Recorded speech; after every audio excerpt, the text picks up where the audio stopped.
Last week, I asked you what you would tell the flying public, people who have to fly. And I think we're down to the point now where it's really essential flying. People are stopping the optional flying, the vacation flying. What has changed in the week since we talked about this for the flying public to consider?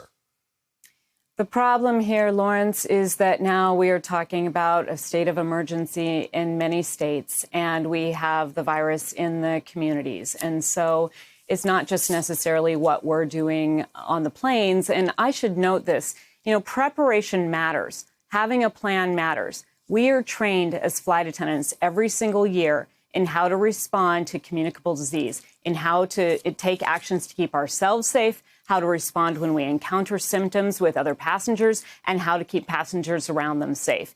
And I should note that just today, for the first time, we had a crew member test positive when crews, U.S. crews, have been dealing with this for 2 months. And just today, because we were able to take strict action with our airlines to have preparation, to have the resources that we need to respond, we were able to keep our workspace relatively safe and that of the passengers in our care.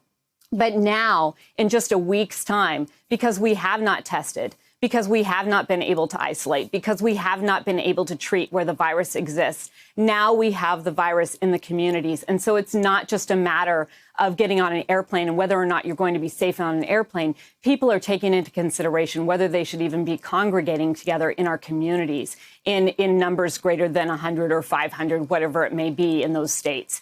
So that's where we are in just a week's time, because this has not been handled in the way that it should have been.